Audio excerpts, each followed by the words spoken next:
couldn't understand how that he could say, I am the Son of God, I am the vine, I am the good shepherd, I know which are mine, I am the light, with you I will be. And when they asked if he was Jesus, he said, I am he. He is I am, he is I am, he is I am, but I am nothing without him.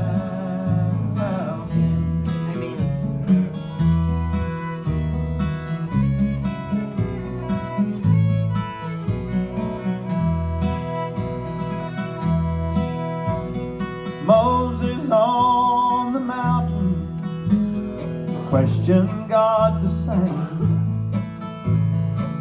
Who shall I say sent me?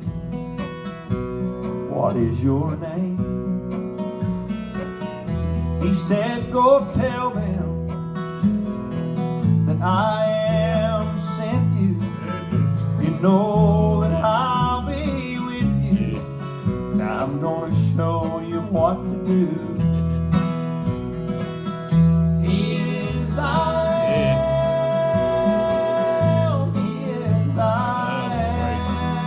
am, he is I am, but I'm nothing without him.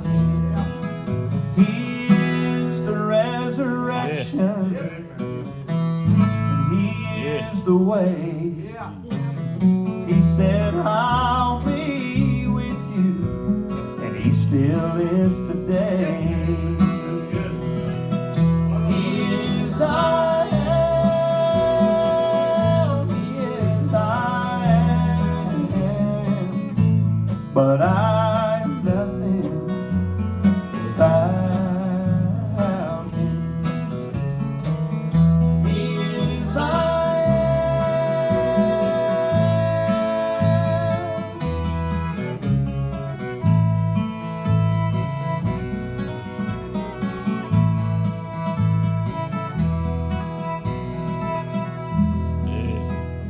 Amen. Amen. You know, Muhammad's dead, he's got the tomb. Buddha's dead, he got the tomb. All these other gods is dead, you know. You go over there where our God was in the tomb, he ain't there. That's the only difference in our salvation and the rest of the world. We got salvation, they ain't got a hope. They just think they do. We need to. The main thing in our life is getting out, not only here, getting out, reaching the community, but reaching the world, you know. I think missions is the main thing that the church ought to do. Mark and me have been from Nicaragua to Alaska and several places in between. I've saw a lot of stuff. Churches are dying. It's not supporting missions. I mean, they're dying right now. Baptist churches are dying right and left. But the ones that support missions and doing work is thriving. I guarantee you. I didn't charge nothing for that. Well, y'all, while we got that thought on mind, Thursday, I'm leaving with a young man from our church and taking him to Alaska to one of the villages. He's going to go to a retreat there in Alaska where all the Alaskan missionaries are going to be. And he's going to get to meet all of them. And then one of those missionaries is going to take him over to a village there called Unacleat. And there's places in America, I mean, this is United States, it's like third world country. Those and all of us but Dawson, we've all been there. Those villages where the only way in's fly in or float in or sled in. That's the only way you can get there. You can't drive there. but they need the gospel.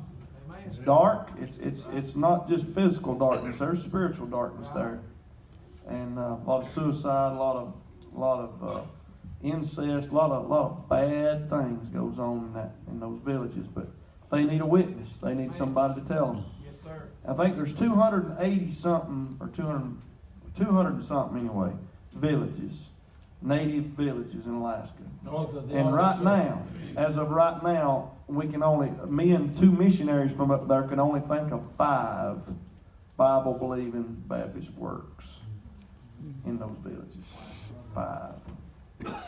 They're leaving quicker than they get there, just about. They can't handle it. We're trying to work together. We're trying to raise awareness about this, about those Alaskan missions. I'm wanting it to start helping them try to get there 2 families at a time. You get 2 families in a village, they can fellowship with one another, they can help one another and do more work, twice as much work, twice as fast. And, I think there's a lot of people in this world. I don't know what I'm saying all that, but I'm just saying it, all right? A lot of people in this world think, well, you got to be a preacher to go to the mission field. I ain't necessarily so. Now, you need one there, but he sometimes needs a helper. Amen. I mean, and honestly, in a lot of these places nowadays, there's so much oppression and so much, it's so depressing that you need somebody. You need somebody with you. If you go back and study your Baptist history and you get over here, Sandy Creek, and you find out how the Baptists started in this South here, you'll find out that they sent them out 2 families at a time. That's the way they sent them out.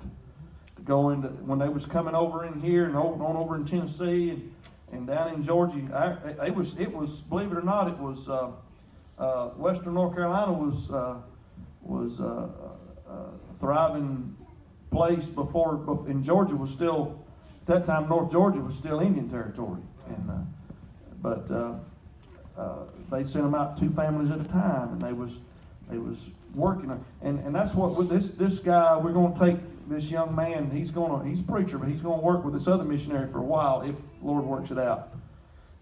If the Lord works on his heart there, and he knows he's pretty sure it's Alaska now that he's going to, but you just pray that God would do something in that week. A week later, my wife's going to bring his wife up, and she's going to go and stay in the village for a while, and they're going to get to see the village live and get to see it with the snow on the ground.